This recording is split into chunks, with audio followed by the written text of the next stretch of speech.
Okay. There you go. Yay! We made it. We made it. We just had a battery emergency. Hi guys, welcome back to Weekly Assault. My name is Rybot01, and I have with me Dr. Darold Higa. Doctor. Yeah, well, Darold. Hi. Nice to see you guys. I like saying Dr. Darold Higa. Okay, that's fine. That's technically correct. Yeah, see, there you go. So anyway, thank you for joining us. Sure. Just a couple of announcements. This episode, we're not going to have our usual Weekly Assault video. We're going to start changing the format of how we are going to announce news to our community, and that includes information on Portal, on social media, which is Facebook and Twitter, and on Weekly Assault. So right now, we're not going to have our usual clip, which included our developer Q&As as well as the replays. But next week, we're going to have something special for you.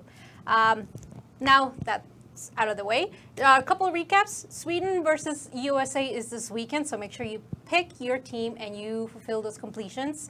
Remember, 15 points equals 1 completion, and the winning team moves on to the finals, which would be the Final Four on the weekend of March 30th, which is very exciting. It's always cool. Yeah. Have you participated in some? In a few. I haven't done all of them because I was actually camping last weekend. I can't bring my consoles with me when I'm tank camping or real life camping? Oh, real life camping. Okay, sorry. good. No, not that kind of camping. Because then you'll get the hate mail. I'll get the hate mail. Yeah, no, not that kind of camping. In the tent, that kind of tent. In the tent. Yeah. Oh, that's kind of cool. The one I'm excited the most is Sweden, because let me guess. Oh, the Stark! Yes, it's the best tank ever. Love it. I'm gonna put the phone here so you can see what players say. Cool. Gosh, yes, I'm gonna be using the Stark a lot this weekend. Only because Max Chaos 24 loves American tanks, and I always try to do my best to take him down. It's personal now. It's gonna happen, team. I know. Match. Yeah, no, a lot of players. I ran a poll on Twitter that said which team you think is gonna win. It was 880 some votes, and 80% said USA. Well, But they said the same thing with, oh God, it was Germany and, now I forgot the list. I think it was Japan.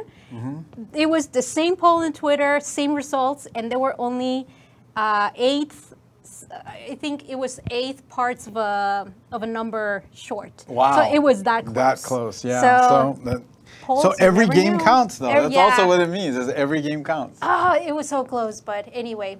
So yeah, like I said, Final Four championship and final reward of the winning nationality. It's March 30th until April 2nd. Don't forget that the Banshee Comet tank, Hero tank, is still available until April 2nd. And don't forget that we also have St. Patrick's Day emblems and the K9 emblems until the beginning of April. So hurry up and get those emblems. But as we usually have our developer guests, Daryl, tell the community what is it that you do so they can start posting questions on our chat. Sure. So I'm a game designer, and my actual sort of role specifically within game design, because there are a lot of different things you can do in game design, is I'm what we call the narrative designer. So I'm the guy who sort of works on sort of the story aspects of a game and trying to think of campaign ideas and everything else.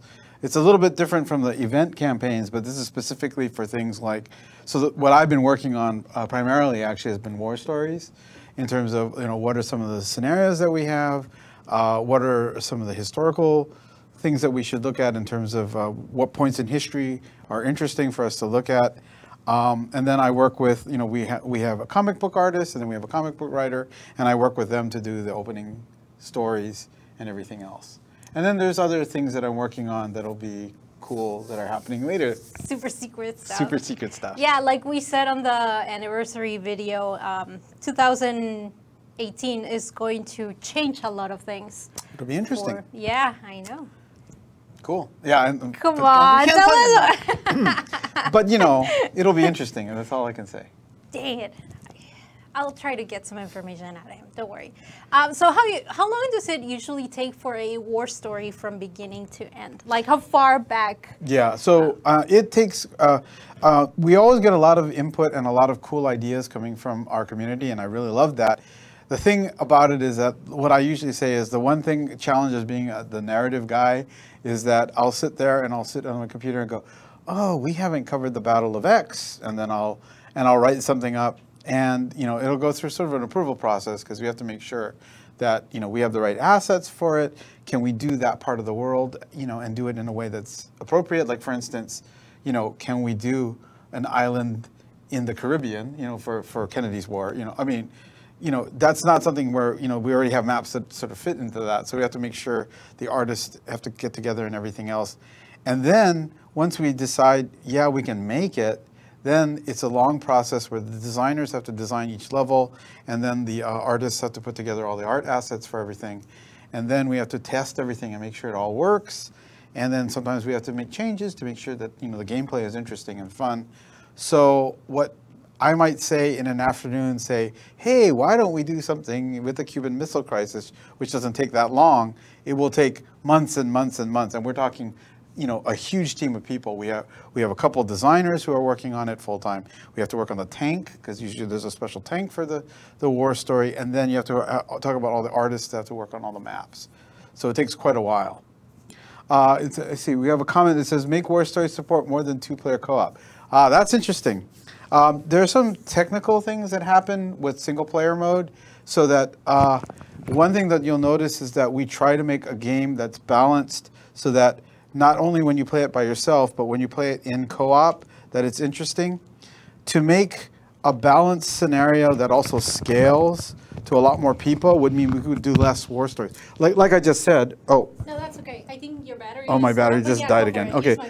So, oh, sorry, I don't want to pull too hard. So, in the same sense that, I say, well, one afternoon of me putting together, hey, let's do Cuban Missile Crisis. I mean, that's not writing all the aspects, but having that idea, it taking 3 months or so, or 4 months to put together the war story, that's assuming already that we're only trying to do balance for, we got some batteries. Yay! Thank you, Archie.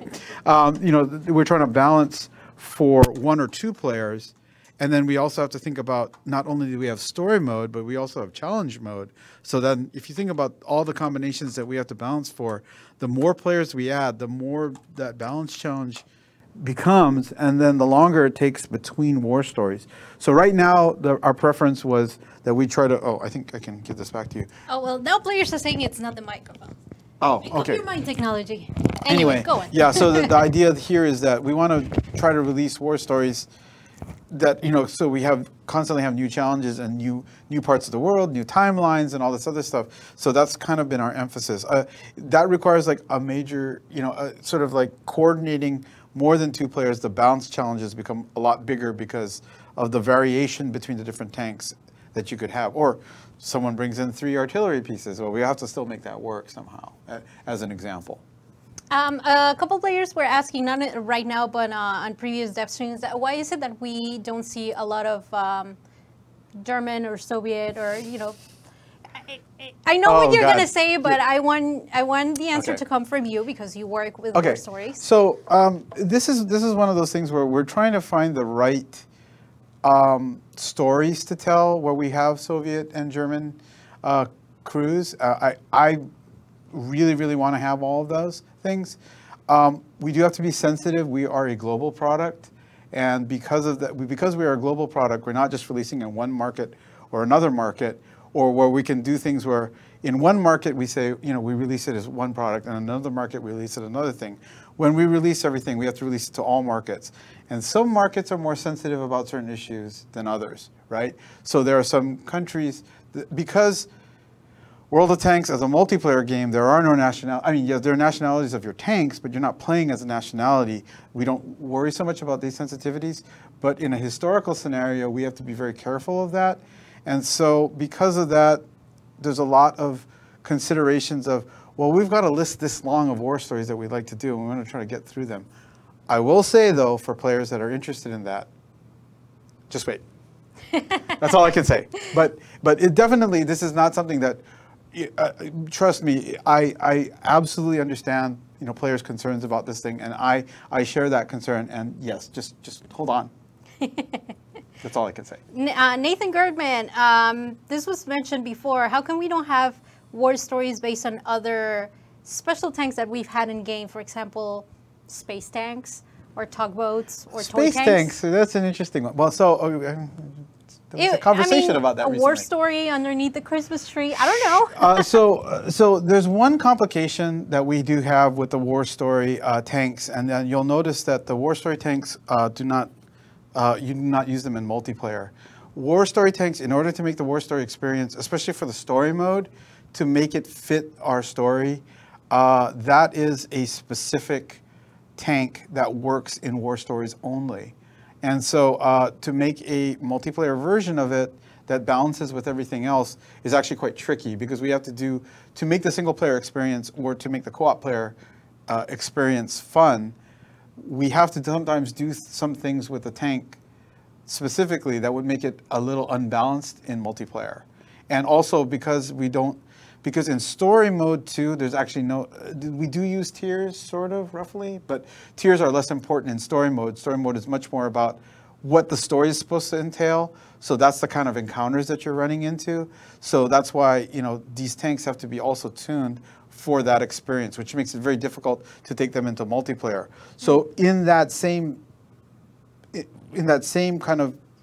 reason, you have to go unlock challenge mode, and when you unlock challenge mode, then you can take your regular tanks into the game, and then to add event tanks to that makes it even more complicated. So that's just something where that means everything's got to be tested and everything else. So the way that we have it right now is that if you unlock challenge mode, at least you can take your normal stable of multiplayer tanks in there, and you'll find that it's pretty challenging. It's challenge mode, but you'll find it's very challenging, and that because we had to tweak the tanks specifically for a single player experience. How come we haven't had war stories transition into a special war story that involves comic mode?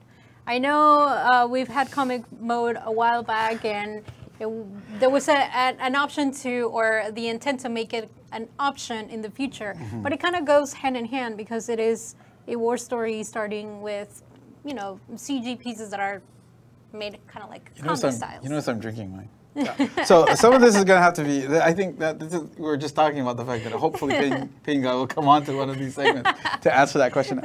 Come on, Pain God. No, so for instance, he's probably like going, be quiet, Daryl.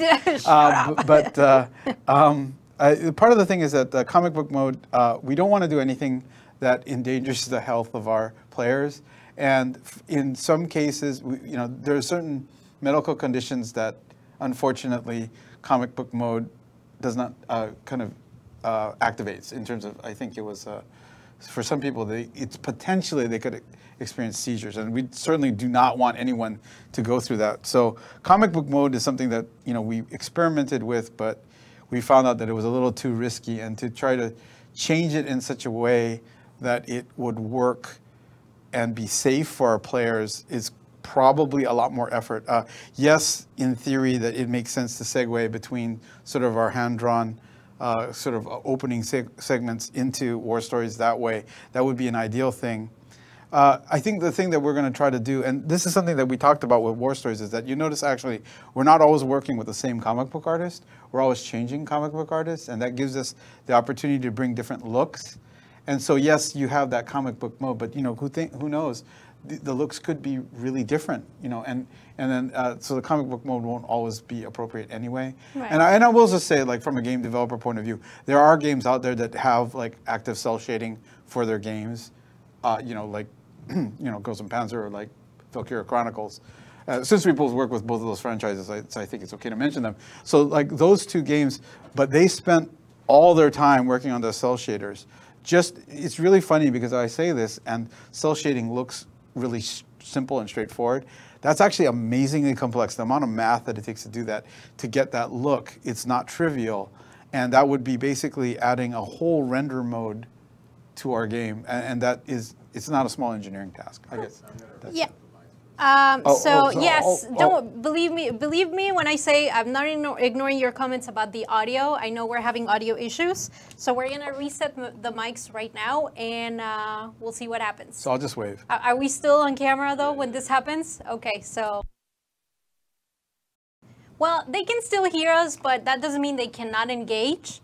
Type in chat #bad microphone for a chance to win a Banshee Comet. Ooh, we're giving something away. Awesome. Yes, we're gonna give away something while we struggle with this. I hope you can actually hear what she just said. Yeah, they probably did. So type in chat hashtag bad microphone for a chance to win a Banshee Comet tank, which is awesome. I don't want to jump into battle because can you imagine the explosions? Yeah, I don't know how that's gonna sound. Yay! Both mics. Yeah, apparently both mics. Okay. That's okay. Yeah, shout out to Juan Pablo Pérez Lira, que nos está viendo desde España. Hola, gracias por vernos. And, well, Nathan Girdman also asked if April Fool's mode is going to happen. I don't know. You'll have to see. The thing about April Fools is that I can't talk about April Fools. It's like Fight Club. It's like, yeah, you don't talk about April Fools. A less aggressive Fight Club. You know, if there were an April Fool's mode, we've been working on it for a while, but can't talk about it. Nope. Nope, nope. Ah, see, there we go. People are typing in bad microphone. Good. Free tanks because no audio. That's right, George. You got it. Thanks. No audio. Sounds like a, yeah. Moo, moo, moo. I move when I'm sad. Okay. Well, so, well, I mean, those are all good questions about the war stories. I hope people enjoy war stories. I don't know if you can even hear what I'm saying, but I really hope that people enjoy them because, you know, they're really fun to make, and it's a type of gameplay that I really feel like the World of Tanks universe needs, you know, particularly on console. I think it's what we expect in a console game, and so I'm really glad we have this chance to do them. And the best thing you can do is, you know, try. If you've already played them, that's cool. We really appreciate it. And if you haven't tried it yet, please try it. And even if you've played it, you know, don't forget that there's a challenge mode. You know, once you unlock the story mode, you can bring any tank you want in there. You know, we've tried to make it so that, you know, you'll have a good experience no matter what you bring in there. I mean, some maps it's going to be really difficult to bring in artillery, and some maps it's going to be difficult to bring in a mouse, you know, as an example. But I mean, there definitely, we tried to make it so that the map adapts to whatever the player brings in. So it should be pretty interesting in any case. Brandon Moyer says, war stories are a ton of fun. Oh, cool. Saying goes, for Mako Racy, war stories is fun, hoped for more, and a heart. There will be more. I can say that much. Which was your favorite war story? Oh, that's a good question. So actually, in terms of like what kind of story I wanted to, I like writing. Believe it or not, Brothers in Armor, in terms of the story, that was just so interesting to me because I knew that, you know, the U.S. was sending Lend-Lease tanks to the Soviet Union, but I didn't really think about how they were using them. And so to hear about those entire Sherman units that were fighting, and the fact that one participated in the, you know, the Battle of Romania, which is really interesting because at the, you know, around the same time you had the Normandy landings, right? So yeah, that's only offset by like a month, maybe a few weeks. So that's all happening around the same time, you know, while they're still battling off of the beaches, you know, and driving into continental Europe. And then you had these Lend-Lease Shermans fighting.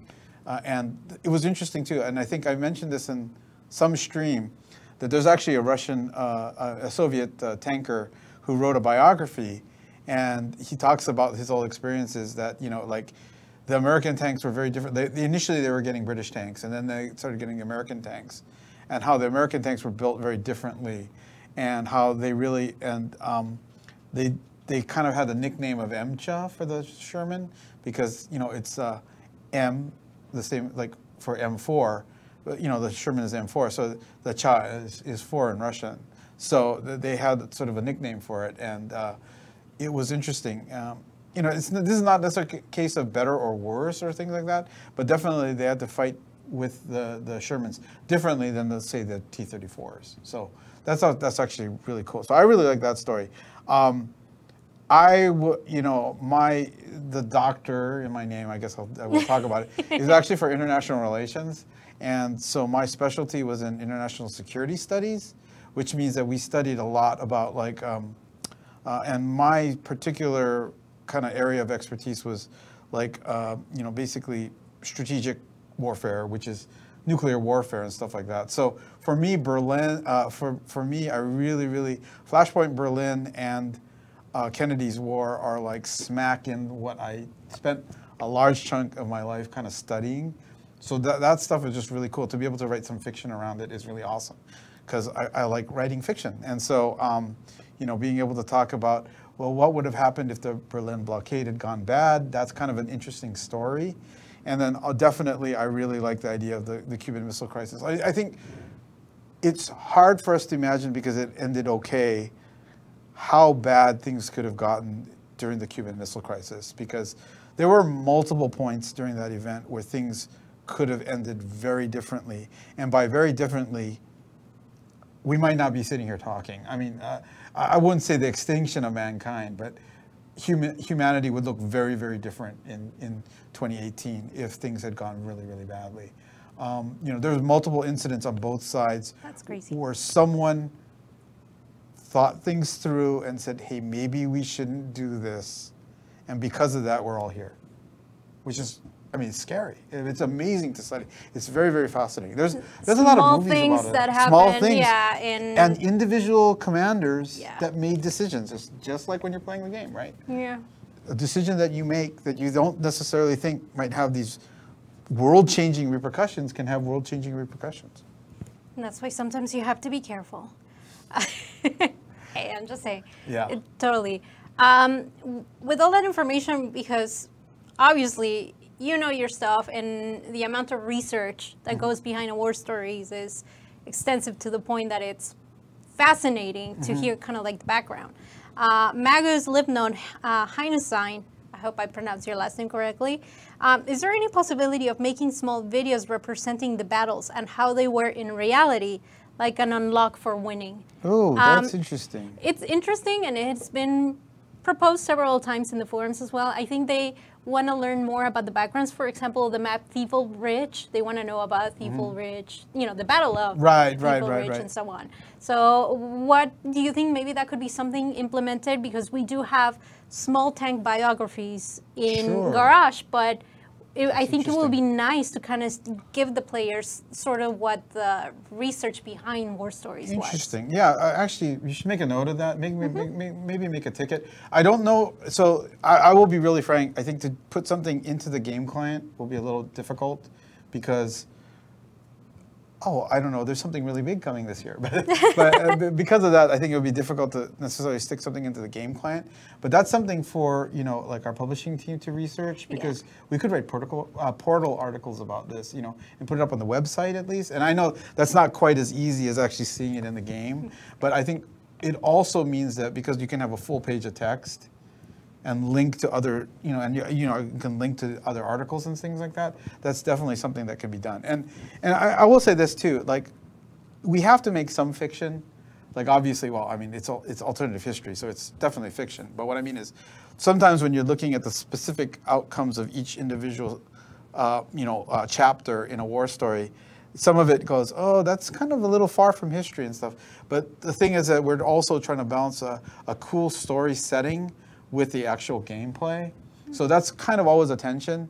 But I think that the idea here is that the history informs the story that we get to make that exciting. Oh, we have a note there. Oh, yeah, we do have winners, but sorry, I like listening to Sorry, yeah, but no, but winners are important. Every time you talk, it's like, oh, history. We got to give those tanks away, so that's important. Okay, well, there's only one winner, and I actually have the information here. And the winner of the Banshee Comet is Luke Ablot. Congratulations. Congrats. Yeah, his photo is of a baby. That's cute. Cute. So, yeah, I'll ping you after the stream through Facebook messages, and I will send you your Banshee Comet. Awesome. Someone said, Daryl, you know your stuff. Is there a possibility of war stories where you make the wrong decision? Ooh. Oh, I'm gonna make a personal note about that. Well, so it's really interesting too. Here's one thing that, from a game designer point of view, is that we're really hesitant to make someone feel bad about playing a game. You'll find that that's kind of one of the mantras, is that we want you to feel successful. when you're playing a game, because that's kind of that's the gratification and reward. Like you accomplish a scenario, you win a match. I will say that I've actually worked on simulators. Like I worked on some simulators for the military, and they have no such need to entertain the person who's engaged in that, so who's basically playing the sim. And writing the losing scenario is actually really interesting, and it can be a little depressing actually. But that's actually something to keep in mind. I think what you'll find is that some of the things that we have coming up, we're going to explore more of some of these themes. So it's interesting that you guys mentioned that. All I can say is stay tuned. You can keep bugging me. I can't. Dang it! I love my job too much to jeopardize it by getting in trouble for leaking something. You have like an information force field. Yeah, it doesn't matter what I do. It's never gonna come down. I can't say it. Dang it! Do you want to give away 7 days of premium? Oh, sure. Okay, cool. Then you get to pick what players have to type in chat. Dun, dun, dun. It could be anything. It could be favorite war story. Favorite war story. Favorite war story. Type it in, and we're gonna select 3 winners for 7 days of premium and 1 garage slot. You need those garage slots. They come in handy, especially when you need to get more tanks. Oh yeah, more tanks. There's never enough. There's never enough tanks. We're at 678 or something like that. Is it that many? Yeah, I guess it's a huge number. Online and I can't say. I mean, I almost said something. After that whole thing, I almost said something. This close, guys. We almost got him. Oh man. Soon. I'm not going to be on these streams anymore after this. Next time I send you an invite, an Outlook calendar, decline. Decline. Sorry, I like my job too much. Decline. Oh boy. I guess after we passed 300, it was just no return. Yeah. Well, and it's interesting too, because a lot of people are saying, well, a lot of it's actually getting to the point where we're starting to actually run out of actual tanks, because the catalog is so extensive, and and I know there's some debate, some among historical purists, well, some of these are like paper napkin tanks and stuff like that.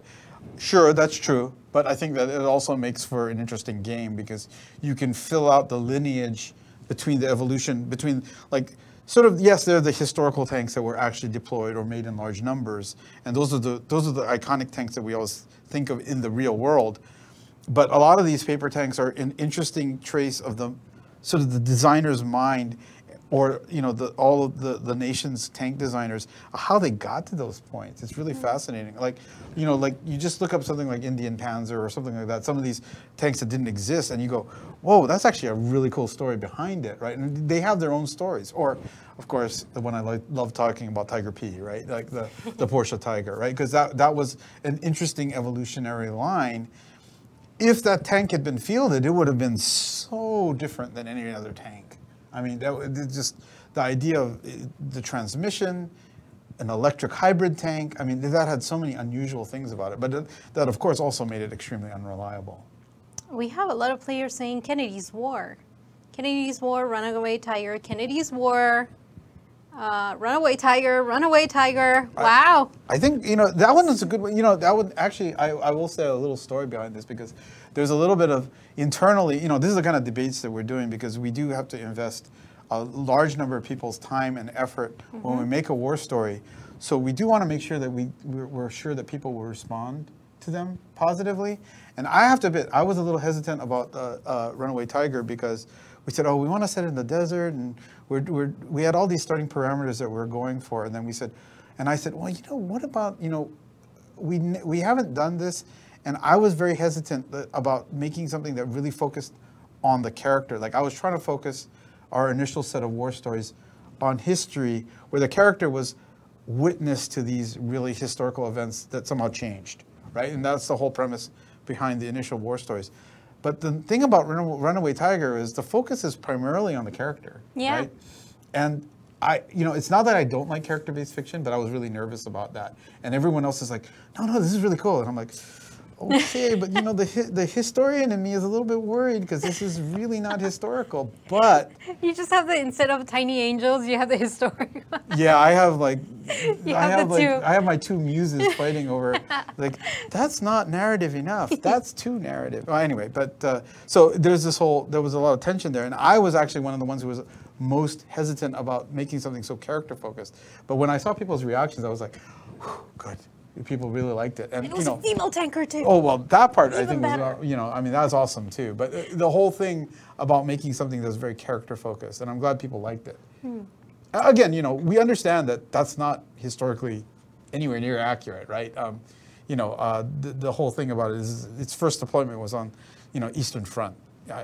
If you're ready to send me email about that, I know. It's just that we thought it was kind of an interesting spin on it. And my historical justification for this is that the Germans honestly, our historical understanding is that the Germans honestly didn't know about Operation Torch. So as far as they were concerned, actually North Africa was reasonably secure.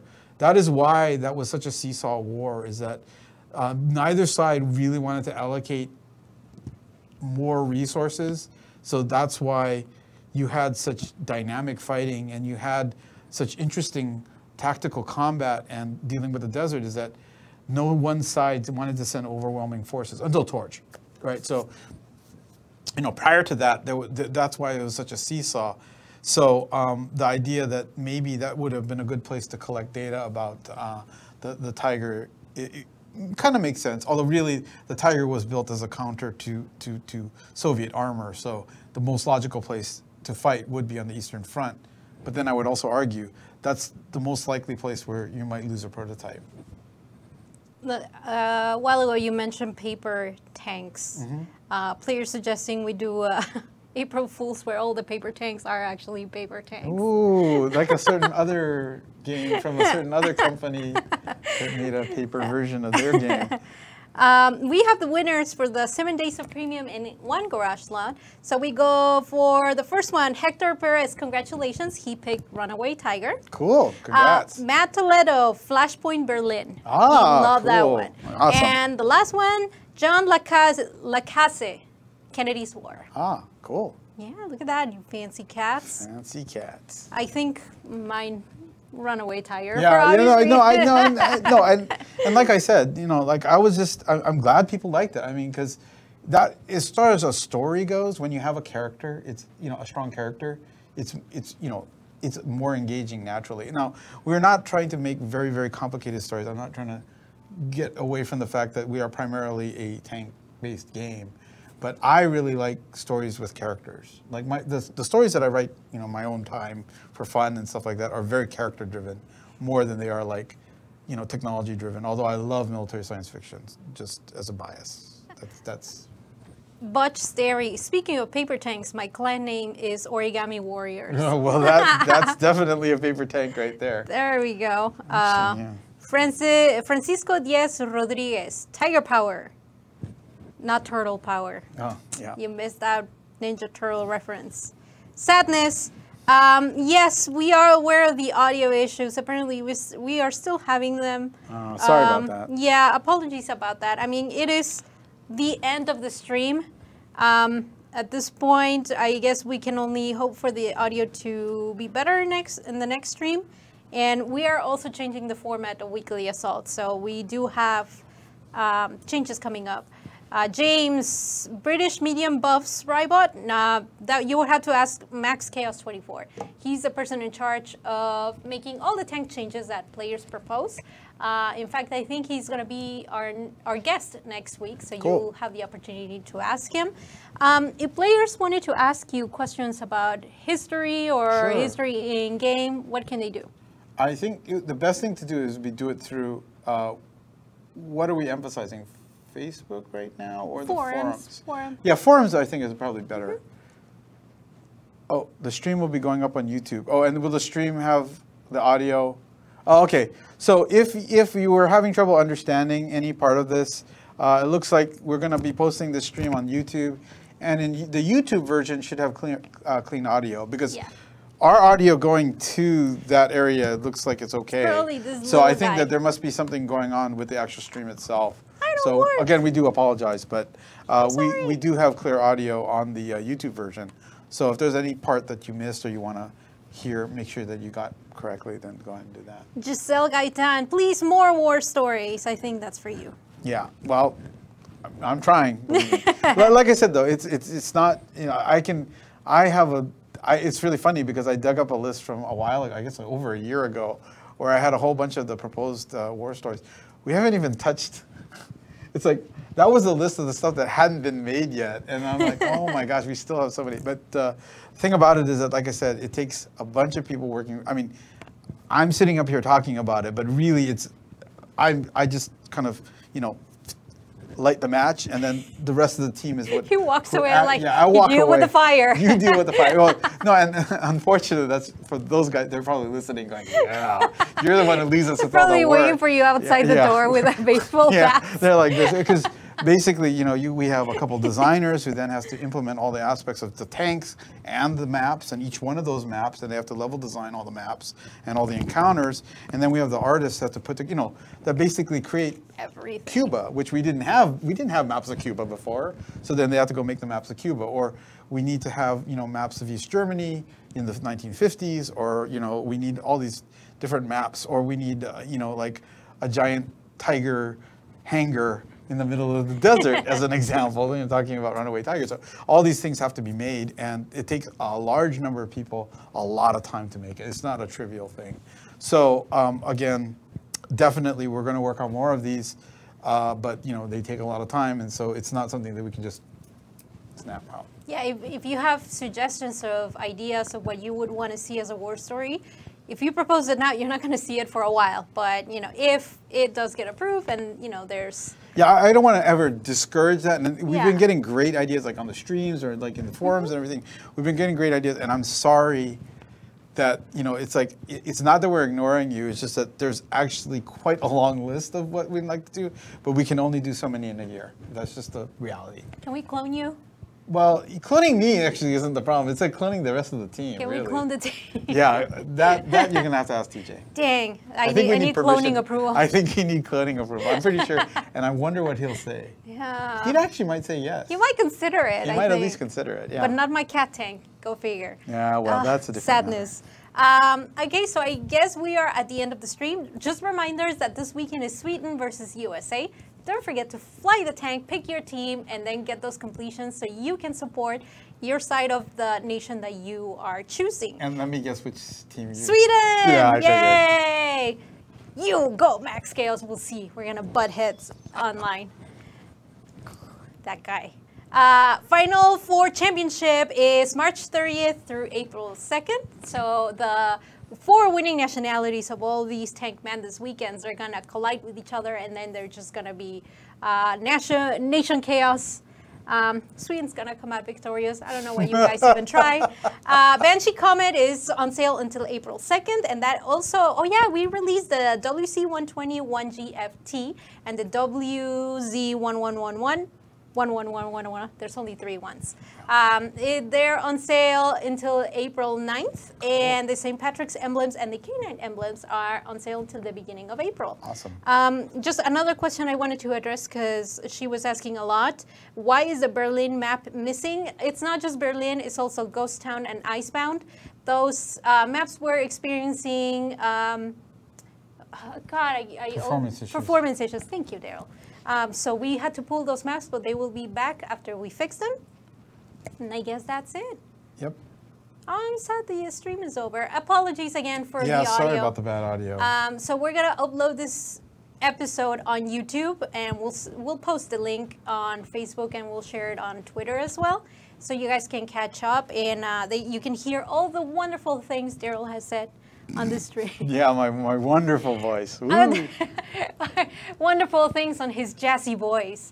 Jazzy voice. No, I don't have a jazzy voice.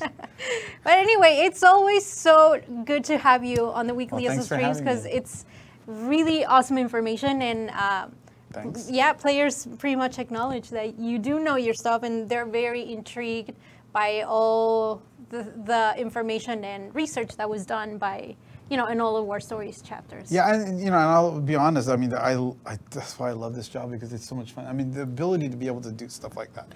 I mean, a company like Wargaming, it hires historians to work for it. I mean, that's such a cool. I mean, how cool a company is that, right? So, and so that's why I really always enjoy. And even when we do fictional stuff, like I'm gonna plug anime, right? Like, so even when we do fictional stuff like Izetta, there's still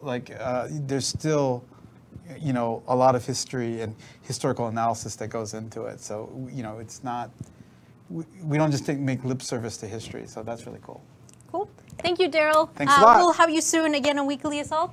Thank you guys for watching, and we'll see you next week.